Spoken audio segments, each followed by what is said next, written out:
The necklace felt heavier than it looked. Elena placed it in my palm during Sunday dinner, her smile bright as cut crystal. The dining room smelled of roasted chicken and the lilacs I'd clipped that morning from my own garden, their scent drifting through the open window of my Grant Park Victorian. Marcus sat beside her, my son, his hand resting on her knee in that casual way newlyweds have, like they need to confirm the other is real. "It belonged to my great-great-grandmother," Elena said, her voice honeyed with significance. "We want you to have it, Lorraine. Your family now." The necklace was Victorian era, onyx stones set in tarnished silver, intricate scrollwork that spoke of skilled hands and old money.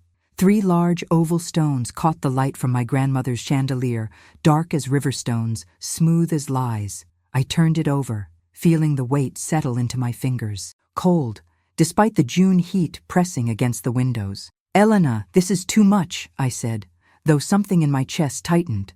Not gratitude, but something closer to foreboding. "Please."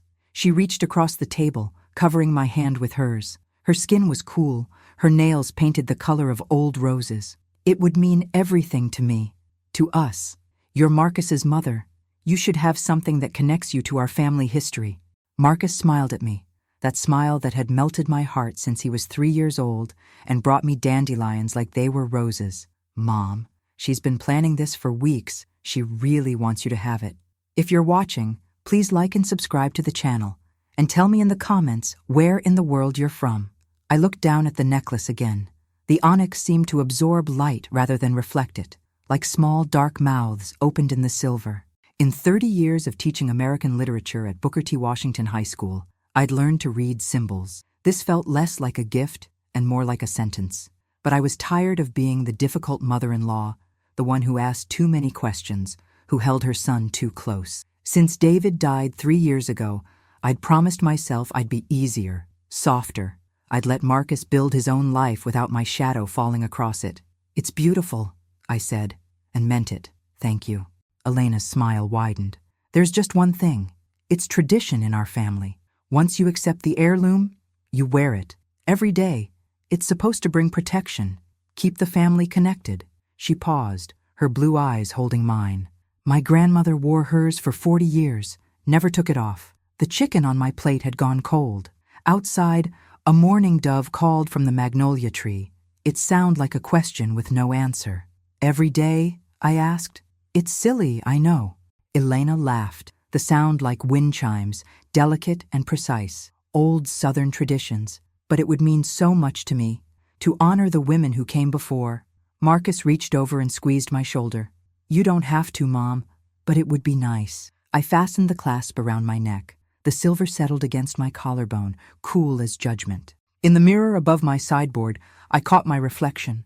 58 years of living written in the lines around my eyes, my natural hair silver-threaded and twisted into a bun, and now this necklace, dark against my brown skin like a brand. "How does it look?" I asked. "Perfect," Elena said, but she was already reaching for her phone, angling it toward me.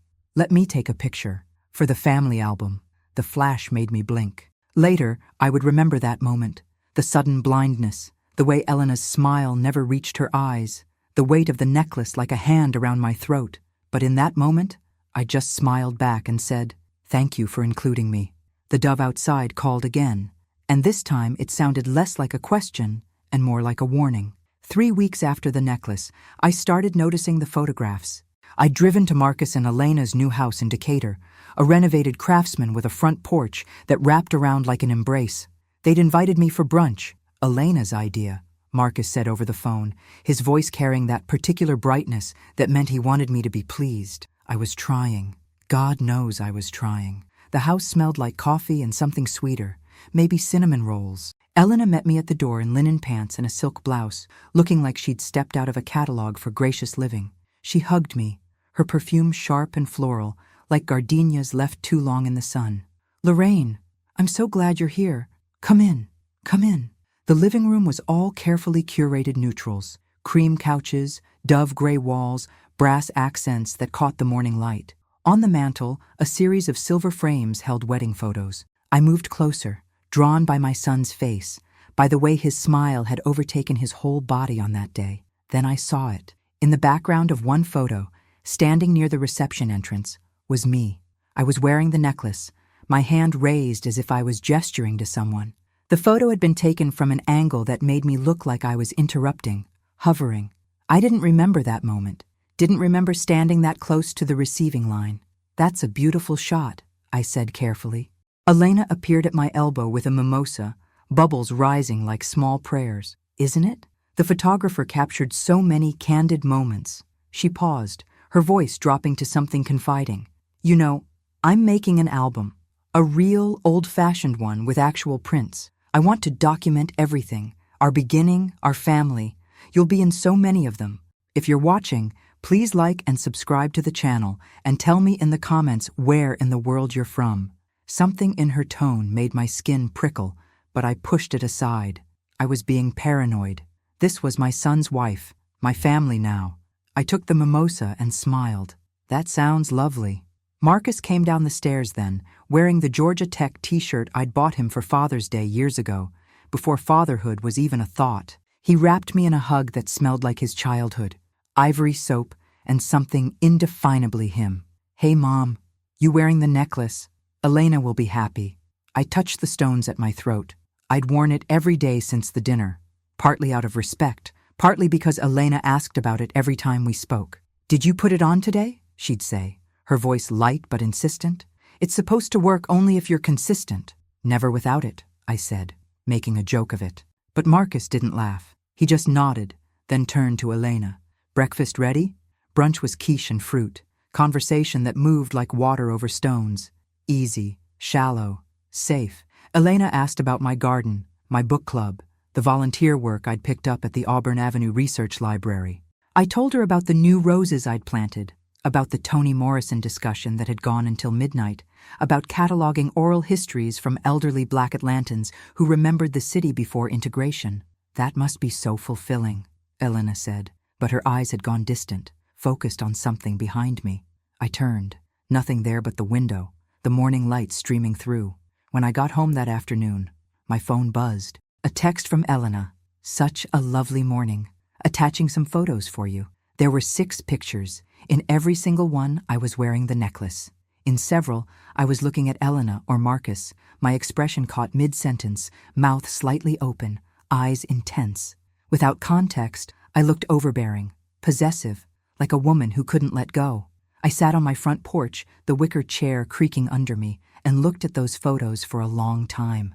The magnolia tree rustled overhead, its leaves whispering secrets I couldn't translate. A neighbor walked past with a dog, waved. I waved back, but my hand felt heavy, weighted by something I couldn't name yet. I touched the necklace again. The onyx was warm now, heated by my skin. For the first time, I wondered what I was really wearing. By August, I'd been to 5 family gatherings. By August, Elena had sent me 37 photos. I didn't count them intentionally. But one evening, alone in my kitchen, with tea going cold in my grandmother's china cup, I scrolled through my phone and realized I'd saved them all. Some instinct, the same one that had kept me alive and aware through 58 years of being a Black woman in America, told me to pay attention, to document, to remember. Every photo showed me wearing the necklace. Every photo had been taken without my explicit knowledge, and in every single one, I looked like something I wasn't. There was the backyard barbecue at Marcus's where I'd brought my famous peach cobbler. In Elena's photo, I was leaning toward Marcus, my hand on his arm, my expression serious. The caption she'd sent, "Mother-son bond so strong." But I remembered that moment. I was telling him about a leak in my roof, asking for the name of his contractor.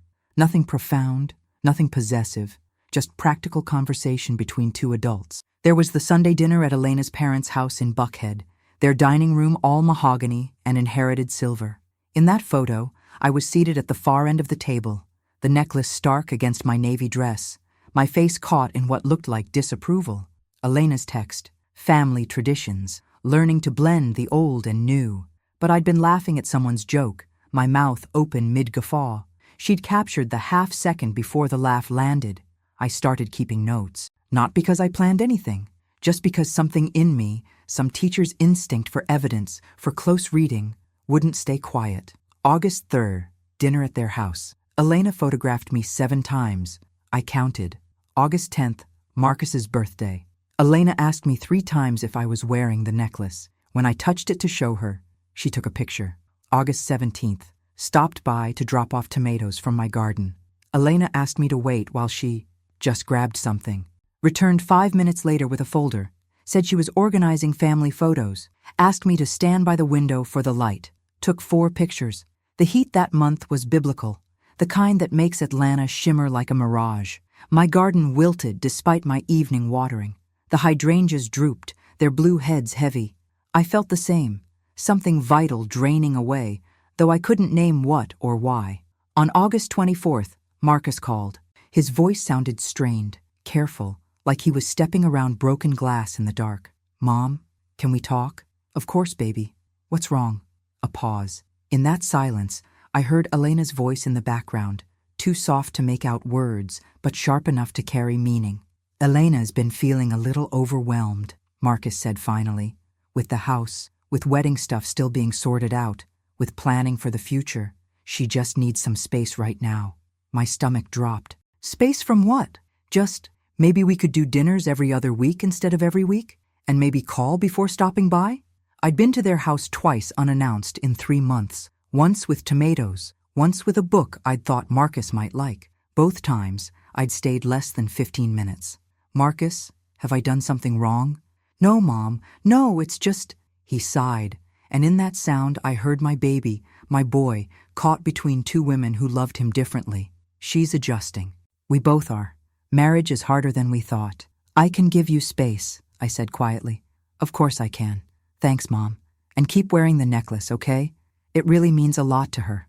After we hung up, I sat in my living room until the light faded and the street lamps came on outside, casting shadows through my lace curtains. I touched the necklace, running my fingers over the stones. They felt different now, not like protection, like evidence.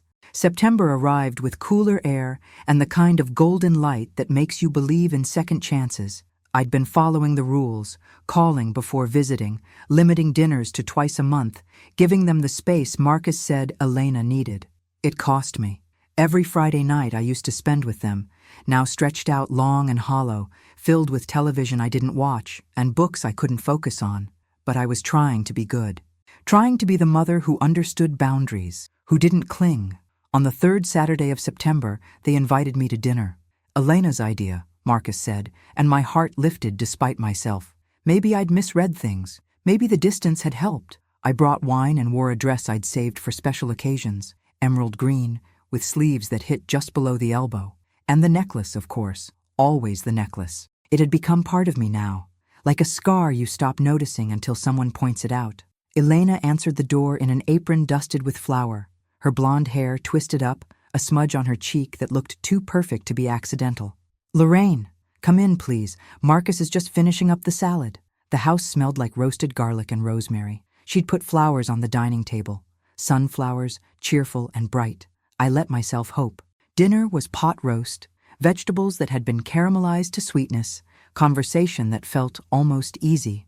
Elena asked about my week, seemed genuinely interested in the oral history project I'd been transcribing, an interview with a woman who'd marched with Dr. King in '63, whose voice still carried the cadence of a time when belief cost blood. "That must be incredible to hear," Elena said, refilling my wine. "Those stories deserve to be preserved." I felt myself softening, the knot in my chest loosening. Maybe I'd been wrong. Maybe the photos meant nothing, and I was just a lonely widow reading threat into thoughtlessness. After dinner, Marcus got a work call, something urgent, a client crisis. He excused himself to his office upstairs. Elena started clearing plates, and I stood to help. "No, please, you're a guest," she insisted. "Why don't you wait in the living room? I'll bring coffee in a minute." I settled onto their cream couch, my phone beside me. The evening light slanted through the windows, turning everything amber and soft. I heard Elena in the kitchen, the gentle clatter of dishes, water running. Then her voice, low and sharp. "Yes, I know. I'm handling it."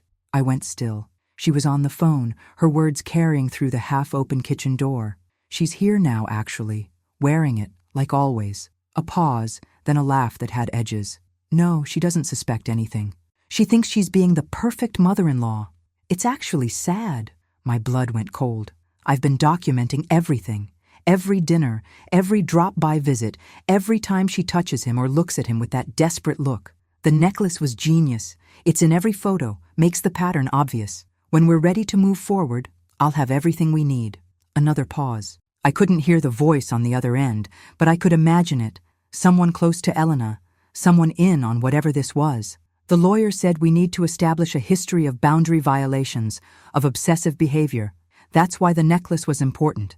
It shows she's too attached to his family, to our traditions, that she can't separate her identity from ours. Plus, having her wear something every single day that I gave her, the psychological reports will eat that up. My hands were shaking. I gripped my knees to still them.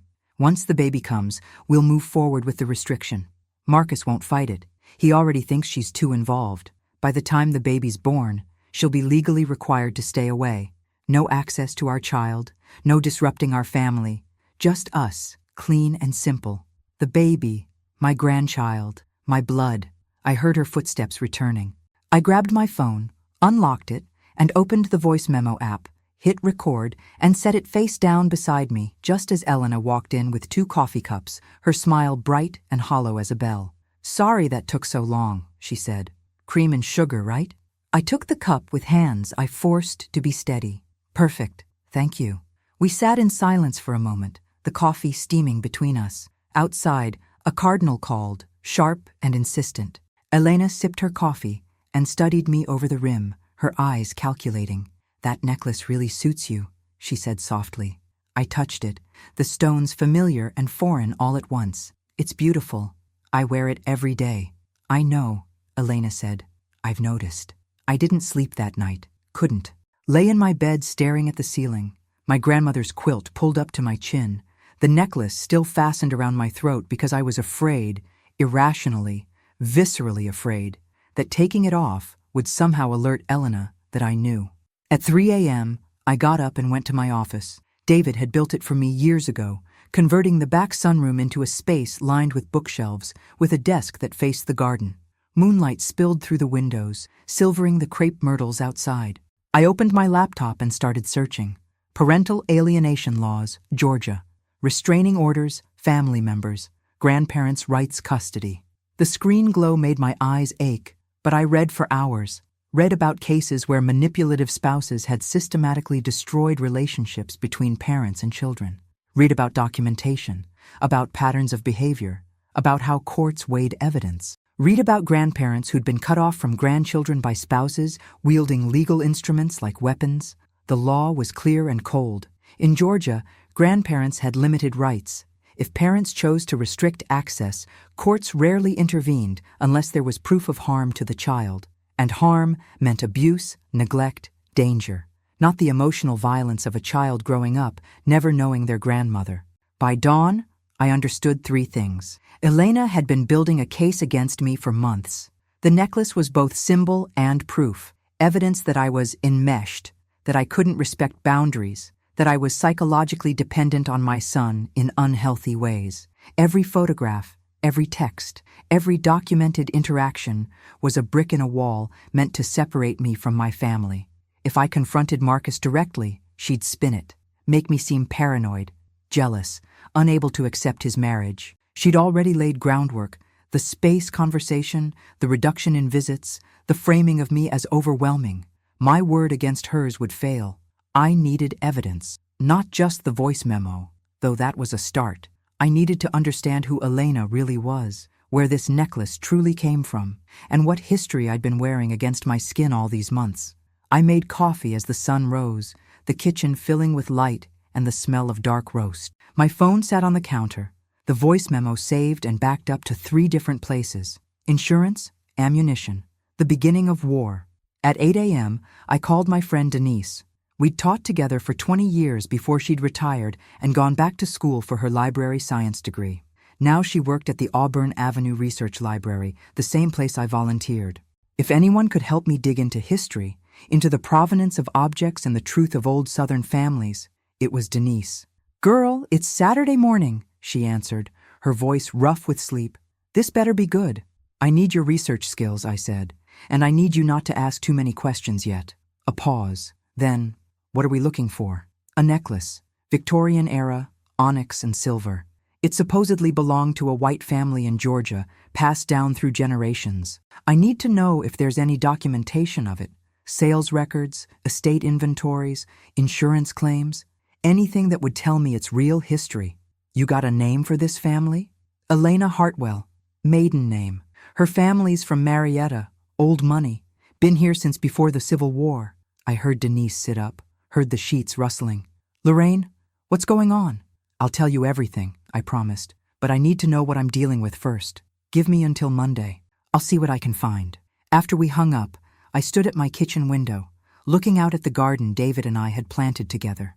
The roses were blooming their second flush, pink and yellow against the dark soil. He'd been dead 3 years, but I still felt him sometimes, in the early morning, in the quiet moments, felt his hand on my shoulder, his voice saying what he'd always said when I was afraid. You're stronger than you think. You've survived worse than this. I touched the necklace, feeling its weight. Then, deliberately, I took it off for the first time since Elena had given it to me. My reflection in the kitchen window looked different without it, lighter, more myself. I put the necklace in a Ziploc bag, sealed it carefully, and placed it in my desk drawer. Evidence, history, the weight of secrets that were about to become light. Monday morning arrived with rain, the kind of soft, persistent drizzle that makes Atlanta's streets smell like earth and exhaust. I drove to the Auburn Avenue Research Library through traffic that crawled, my windshield wipers keeping steady rhythm with my thoughts. Denise was waiting in her office, a small room that smelled like old paper and coffee. She'd laid out a folder on her desk, thick with photocopies and printouts. Her expression was grim. "Sit down," she said. I sat. My hands were steady now, past fear and into something colder. The Hartwell family has been in Marietta since 1842, Denise began, opening the folder. Plantation money originally, cotton, then textiles after the war. Respectable on paper. But I found something interesting when I cross-referenced their estate records with probate documents from the 1920s. She pulled out a yellowed photocopy, a handwritten inventory from 1923. Her finger traced down the list. Furniture, silver, artwork, then stopped. 1 Victorian necklace, onyx and silver, 3 stones, she read. Acquired 1922, origin undocumented. I leaned forward. Undocumented? That's the interesting part. Most estate items have provenance, where they were purchased, inherited, commissioned. This one appears in the inventory with no history, acquired the same year that James Hartwell, Elena's great-great-grandfather, was involved in what newspapers at the time called civil unrest in a town called Rosewood. My stomach tightened. What kind of unrest? Denise pulled out newspaper clippings, protected in plastic sleeves. The headlines made my skin crawl. Violence in Rosewood, Negro community attacked. 3 dead in Rosewood incident. Property seized after Rosewood troubles. I read the articles carefully, my teacher's eye catching the euphemisms, the careful language that hid atrocity. A black family, the Washingtons, had been accused of theft. A mob had formed. The father, Elijah Washington, had been lynched. The mother and children had fled. Their property, including personal items and jewelry, had been redistributed to prominent white families in the area. You think this necklace— I couldn't finish the sentence. I think, Denise said carefully, that you need to look at this. She handed me another document, a property claim filed in 1924 by Sarah Washington, Elijah's widow. In it, she listed items taken from their home during the attack, trying to establish legal ownership for a claim that would never be honored. Near the bottom of the list, 1 necklace belonging to my mother, onyx stones set in silver, 3 stones, made by her father who was a Freeman silversmith in Charleston. The room felt too small, the air too close. I thought about wearing that necklace for 3 months, about how it had felt against my skin, cold, heavy, wrong. Does Elena know? I asked. I can't say for certain, but I found something else. Denise pulled out a final document, a photocopy of a journal entry, spidery handwriting on aged paper. This is from Eleanor Hartwell's private journal, written in 1957. Eleanor was Elena's grandmother. She pushed it toward me. I read, "Mother told me today about the necklace, about where it truly came from. I asked if we should return it, if it was right to keep it. She said the past is past, that what's ours now is ours by right of time. but I see that Negro woman's face sometimes in my dreams. I wonder if her ghost is still looking for it. My hands were shaking again. So Elena's family has known for at least 3 generations that this necklace was stolen. From a family destroyed by violence, from my people. And she gave it to you to wear, Denise said softly. Every day. Documented you wearing it, photographed you in it, made it part of this narrative she's building. The cruelty of it hit me like a fist. Not just the manipulation, but the symbolism, making me wear the stolen jewelry of a murdered black man, turning me into a walking monument to my own oppression, while she built a case to steal my grandchild. I need more, I said. I need everything you can find about the Washington family, about that necklace, about what happened in Rosewood. Documentation, death certificates, property records, everything. Denise nodded. What are you planning? I'm going to take everything she tried to use against me and turn it into the truth. I stood, gathering the papers. Can you make copies of all this? Already done. Folders for you. She paused. Lorraine, be careful. People like the Hartwells don't like their history exposed, especially not the parts that show exactly who they are. I thought about Marcus, about the grandson I hadn't met yet, about the choice Elena was forcing on me, disappear quietly or fight and risk losing everything anyway. I've been careful my whole life, I said. Maybe it's time to be brave instead.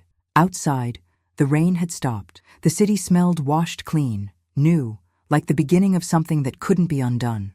I spent the next 2 weeks becoming someone I'd never been before. Strategic, calculating, ruthless with evidence, and gentle with hope. First, I found a lawyer.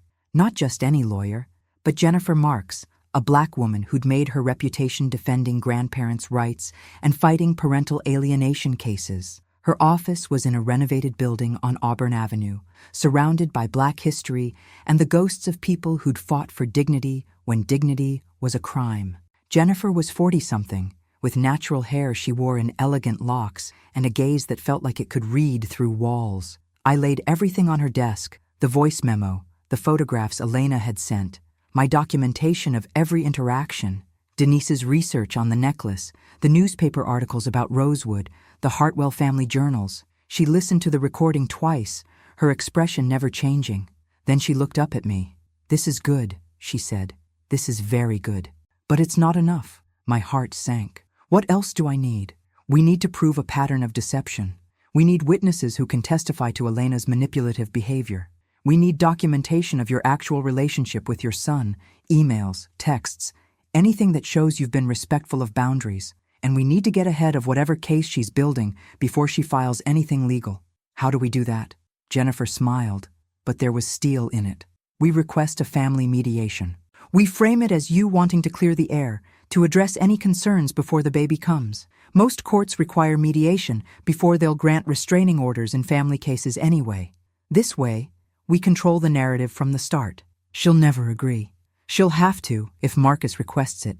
And I'm betting your son isn't as far gone as she thinks. He's being manipulated, not evil. If we present this right, we can wake him up before it's too late. I thought about my boy, about the years I'd raised him alone after David died too young from a heart that gave out at 49, about the man he'd become, good, gentle, trying so hard to make his marriage work that he couldn't see what it was costing. "What about the necklace?" I asked. "That's our ace, the stolen heirloom, the history of violence, the fact that Elena gave it to you knowing its origin. That's not just manipulation. It's psychological abuse with a documented racist history. When we expose that in mediation, everything else she's done will be recontextualized. She won't just look manipulative, she'll look monstrous."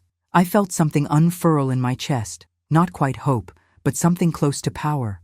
Over the next week, I gathered everything Jennifer asked for.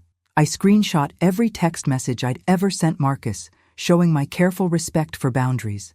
I documented every time I'd called before visiting, every invitation I'd turned down to give them space. I asked friends from church, neighbors, former teaching colleagues to write statements about my character, about the kind of mother and person I was. And I worked with Denise to build a complete file on the Washington family and the Rosewood massacre. We found descendants, Sarah Washington's great-grandchildren, now scattered across the country, who'd grown up hearing stories about the family jewelry stolen the night their great-great-grandfather died. We contacted a historian at Emory who specialized in post-Reconstruction racial violence.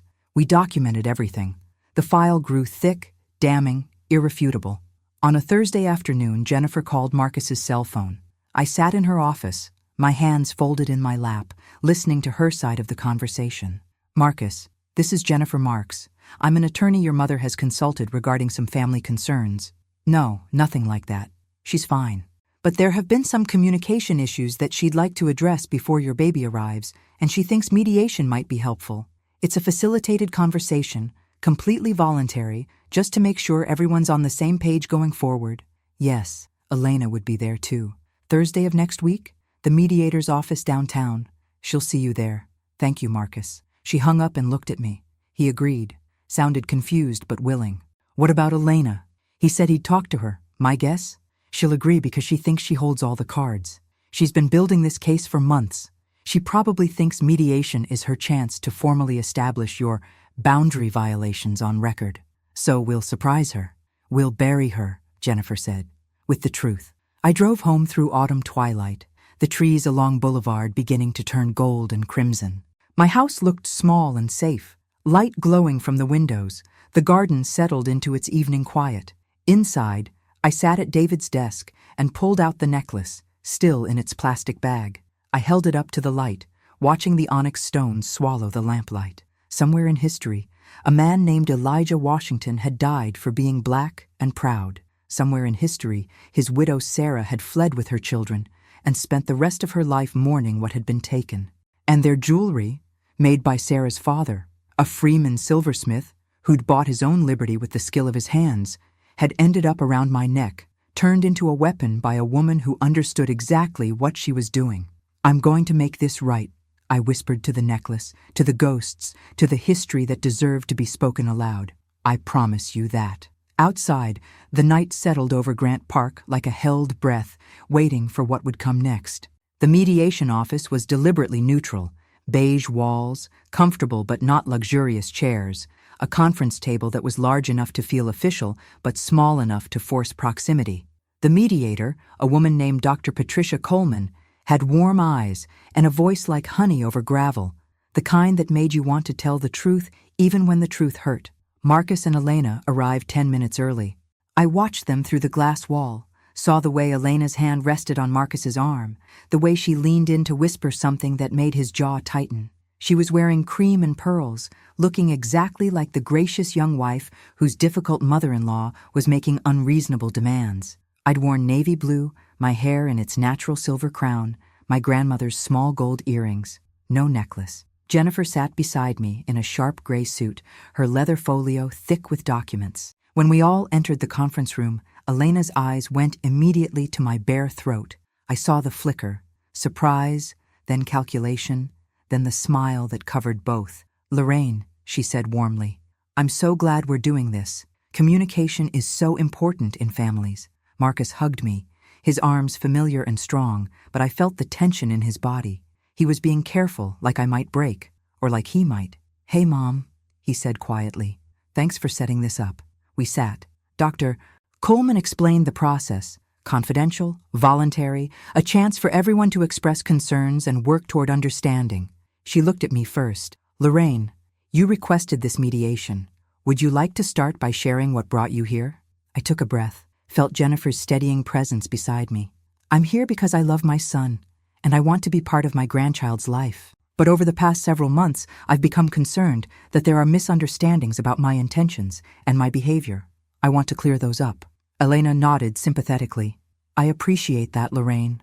I think we all want the same thing, a healthy family dynamic." "Do we?"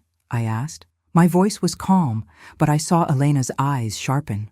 "Because I have evidence that suggests you've been working very deliberately to remove me from my son's life." Marcus shifted. "Mom, that's not—" "Let her finish," Jennifer said quietly. I pulled out my phone and set it on the table. 3 weeks ago, I was at your home for dinner. Marcus was upstairs on a work call. Elena was in the kitchen, and I overheard a phone conversation. I pressed play. Elena's voice filled the room, tinny but clear. "She's here now, actually, wearing it, like always. No, she doesn't suspect anything. She thinks she's being the perfect mother-in-law. It's actually sad. I've been documenting everything. The necklace was genius. It's in every photo, makes the pattern obvious. The lawyer said we need to establish a history of boundary violations. Marcus went pale. Elena's face froze in her practiced smile, but her eyes had gone sharp as glass. Once the baby comes, we'll move forward with the restriction, the recording continued. Marcus won't fight it. He already thinks she's too involved. By the time the baby's born, she'll be legally required to stay away. I stopped the playback. The silence in the room was deafening. That's taken out of context, Elena said, but her voice had lost its warmth. I was venting to a friend. You have no right. I have every right to defend myself against someone planning to legally separate me from my family, I said, based on fabricated evidence. Fabricated? Elena's voice rose. You've been at our house constantly, calling every day, wearing that necklace I gave you like some kind of talisman. It's obsessive. Is it? I nodded to Jennifer, who opened her folio and pulled out the first set of documents. Text message records, Jennifer said, sliding them across the table, showing that Lorraine has visited your home exactly 7 times in 5 months, always with advance notice except for 2 occasions when she dropped off items while you weren't home. Phone records showing calls averaging twice weekly, duration 10 to 15 minutes, hardly constantly. She pulled out another stack. Statements from 12 people, neighbors, friends, colleagues, church members, all testifying to Lorraine's character and her respectful approach to boundaries, including, she paused meaningfully, 3 from your own neighbors who've observed your interactions. Elena's jaw tightened. Marcus was staring at the documents like they were written in a language he couldn't read. The necklace, I said quietly, deserves its own conversation. I pulled it from my bag, still in its plastic evidence bag, and set it on the table. The onyx stones looked dark and accusatory under the fluorescent lights. You gave me this and told me to wear it every day. You said it was a family heirloom, that it would bring protection. You photographed me wearing it constantly and sent me those photos, building a visual record of what you'd later frame as obsessive behavior. It was a gift, Elena said. If you read too much into it, what you didn't tell me, I continued, was where this necklace actually came from. Jennifer pulled out the newspaper articles, the estate records, the journal entries. She laid them out like cards in a game Elena had already lost. Rosewood, Georgia, 1922. A black family named Washington was attacked by a white mob. The father, Elijah Washington, was lynched. Their home was looted. This necklace, I touched the plastic bag, belonged to Elijah's wife, Sarah. It was made by her father, a Freeman silversmith in Charleston. It was stolen from her home the night her husband was murdered by a white mob. I watched the color drain from Marcus's face. Your family has known this for at least 3 generations, I continued, pulling out Eleanor Hartwell's journal entry. Your grandmother wrote about it in her private journal in 1957. She knew it was stolen. She knew where it came from. And you gave it to me, a black woman, and told me to wear it every single day while you documented me in it, building a case to paint me as obsessive and unstable. Elena had gone very still. You can't prove I knew, can't I? Jennifer slid across another document. Email correspondence between you and your mother, dated 2 months before your wedding, discussing grandmother's necklace and whether anyone would make a fuss about its history if it ever came to light. Your mother's response, no one remembers anymore. It's ours now. Marcus stood abruptly, his chair scraping against the floor. You knew? You knew what that necklace was and you made my mother wear it? Marcus, you don't understand. I understand perfectly, he said, and his voice was shaking. You gave my mother stolen jewelry from a lynching victim. You made her wear it every day. You photographed her in it, and you were planning to use it to keep her away from our baby. It was strategy, Elena said, and for the first time her mask cracked completely. Your mother is overbearing. She's too involved. She's visited 7 times in 5 months, Marcus said. 7 times, Elena. I just saw the records. You told me she was at our house constantly, that she called every day, that she couldn't respect our boundaries. You lied to me. I was protecting us. You were manipulating me, Marcus said quietly. You've been manipulating me for months, maybe longer. Dr. Coleman intervened gently. I think we need to take a break. Give everyone time to process what's been shared. But I wasn't done. I pulled out one final document. There's one more thing, I said. The Washington family, Elijah and Sarah's descendants, are still living. I've been in contact with them. They never knew what happened to Sarah's necklace. They've been looking for it for generations. I slid the document across the table to Elena. This is a formal request for its return, along with a request that it be donated to the National Museum of African American History and Culture, where it can be displayed with the full story of what happened to their family. Elena stared at the paper like it might bite her. You can return it voluntarily, I said, or they can pursue legal channels. Either way, this necklace is going where it belongs, into the light, where everyone can see what it really is, a monument to violence, and to the fact that some people think they can steal anything, jewelry, history, family, and never face consequences. The mediation ended shortly after. Elena left without speaking, her face white and set. Marcus stayed behind, sitting across from me at the conference table after everyone else had gone. We sat in silence for a long time. "I'm sorry, Mom," he finally said. His voice was raw. "I'm so sorry. I should have seen it. I should have known." "She was careful," I said. "She's good at this. That's not an excuse." He looked at me, his eyes red. "I let her convince me you were the problem. I pulled away from you. I made you feel like you had to earn your place in my life. That's not who I want to be." I reached across the table and took his hand. "You're still my boy," I said. "We can fix this." "Can we?" He looked broken. "How do I come back from this? How do I explain to our child that I almost let his grandmother be erased?" "The same way we've always fixed hard things," I said. "One day at a time, with truth and love and the belief that people can change." Outside, the city lights were coming on, casting gold across the evening. We sat together until full dark, my son and I, beginning the long work of mending what had been torn. The weeks that followed were not easy.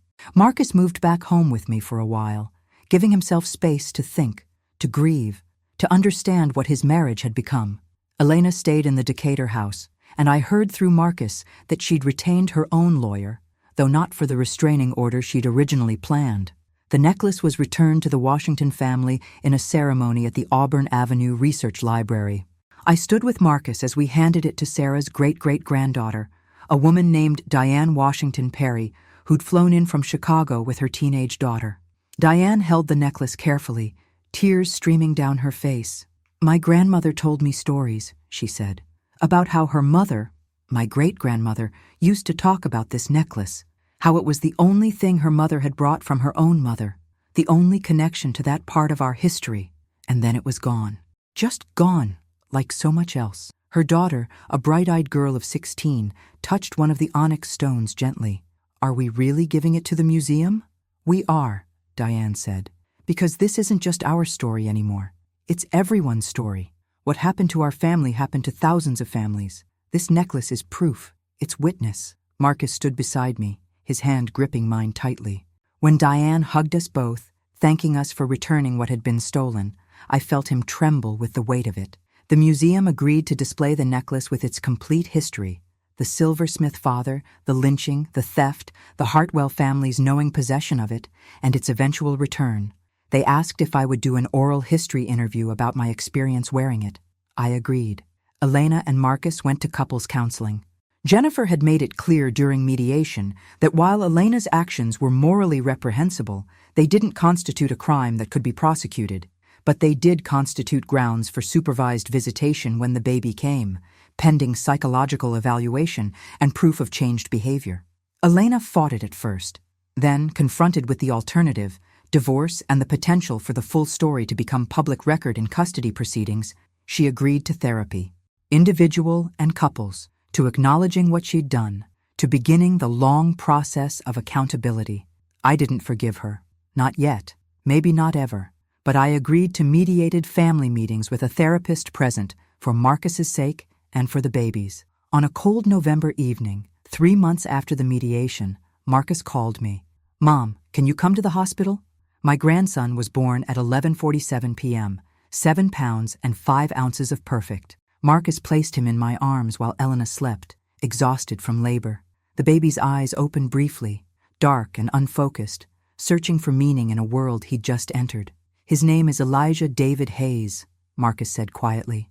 "After great-great-grandfather Washington, and after Dad." I looked down at my grandson, at the future I'd almost been denied, at the weight of history and hope held together in 8 pounds of new life. He yawned, his tiny fist curling against my chest. "Hello, Elijah," I whispered. "Welcome home." Spring came late that year, but when it arrived, it transformed my Grant Park garden into a riot of color. Azaleas in pink and white, dogwoods dropping petals like blessings, the roses David had planted blooming profuse and fragrant. Elijah was 4 months old, a chubby, smiling baby who'd inherited Marcus's easy disposition and, thankfully, my late husband's dark eyes. I saw him twice a week now, supervised visits that had gradually relaxed as Elena progressed in therapy and as Marcus set firm boundaries about what their family would and wouldn't accept. Elena and I weren't friends. We'd never be friends, but we'd found a cold peace, a mutual understanding that Elijah's well-being mattered more than our mutual distrust. She was civil. I was civil. It was enough. On a Saturday morning in April, Marcus brought Elijah to my house for the afternoon. Elena had gone to visit her parents in Marietta, a trip she'd made alone, as Marcus was still rebuilding trust slowly, carefully, like a man learning to walk after a long illness. "She's been talking to her family about the necklace," Marcus said, settling into my porch rocker with Elijah on his lap, "about what it meant. Her father's been doing his own research into their family history. I think he's ashamed." "Good," I said. I was deadheading roses, my hands steady on the pruning shears. "Shame is the beginning of change." "Is it?" Marcus looked at me, his expression serious. "Are people capable of real change, Mom? Or do we just get better at hiding who we are?" I thought about Elena, about the mask she'd worn, about the careful cruelty she'd deployed, about the fact that trauma and therapy had started to crack that facade, showing someone underneath who was damaged and afraid, someone who'd been taught that love was a zero-sum game and family was about winning. "I think people can change," I said carefully, "but only if they want to. Only if they're willing to do the hard work of looking at themselves and not liking what they see. I don't know if Elena wants that badly enough yet, but I know you do, and I know we're all giving her the chance to try." Marcus was quiet for a moment, watching Elijah grab at the sunlight falling across his small hands. "She asked me to give you something." He pulled a small wrapped box from his pocket and handed it to me. I set down my shears and unwrapped it slowly. Inside was a delicate gold chain with a single pendant, a tiny key, intricately detailed, old-looking but newly polished. "It was her grandmother's," Marcus said. "The woman who wrote that journal entry about the necklace, about knowing it was stolen. Elena said her grandmother kept this key her whole life, but never told anyone what it opened. She wanted you to have it." I held the key up to the light. It was beautiful, simple, honest. "Why?" she said. Marcus paused, choosing his words carefully. "She said some doors get locked for reasons that seem good at the time, but sometimes the person holding the key realizes they've locked themselves in too. This is her way of saying she understands what she almost did, what she almost stole from all of us." I fastened the chain around my neck. The key settled at my collarbone, light where the onyx necklace had been heavy, bright where it had been dark. "Tell her I received it," I said. "Tell her I'm watching to see what she does next." The afternoon unfolded in easy rhythm after that. I showed Marcus the new plantings in the back garden. Vegetables this year, enough to share. We fed Elijah a bottle on the porch while neighbors walked past and waved. Mrs. Chen from next door brought over spring rolls, admired the baby, asked after my health. Mr. Johnson from across the street stopped to show us photos of his new grandson, born the same month as Elijah. Life, continuing. Community, holding. At sunset, Marcus packed up Elijah's things and prepared to leave. I walked them to the car, the baby drowsing against his father's shoulder. "Mom," Marcus said, "thank you. For not giving up, for fighting. I know it cost you." I touched the key at my throat. "You and Elijah are worth every cost," I said. "You always were." After they drove away, I stood on my porch as dusk settled over the neighborhood. The air smelled like honeysuckle and coming rain. Somewhere down the block, children laughed. A dog barked, the ordinary symphony of life continuing despite everything. I thought about Elijah Washington, whose name my grandson now carried. About Sarah, who'd fled with her children and lost everything. About the generations between them and me. About the weight of history we carry and the choice we make about what to do with that weight, whether to use it as a weapon or transform it into witness. I thought about the necklace, now behind glass in a museum, telling its truth to anyone who would listen. And I thought about this key, light against my skin, symbol of doors that could be opened, of choices that could still be made, of the hard work of living with grace and wisdom in a world that didn't make either easy. The rain began, soft and steady. I stood on my porch and let it fall around me, watering the garden David and I had planted, feeding the roses that would bloom again and again, teaching themselves to be beautiful despite everything. Inside, I would make tea. I would call Denise and tell her about my day. I would sit in David's office and write in my journal, documenting this chapter of my life so that someday, when Elijah was old enough to ask, I could tell him the truth, all of it, about the necklace his great-great-great-grandfather had worn around the neck of the woman he loved, about how it was stolen and weaponized and finally returned, about how close we all came to losing each other, about how his father chose truth over comfort and how that choice saved us all, about the key that opened doors we thought were locked forever and the grace required to walk through them. The rain fell, the garden grew. My grandson slept safe in his father's arms, and I stood on my porch, wearing a key that opened nothing and everything, knowing I had won not through victory, but through the simple, stubborn refusal to disappear. That was enough. That was everything. Thank you very much for watching. Share with those who also like stories, subscribe, and tell me in the comments if you liked my story. Cheers.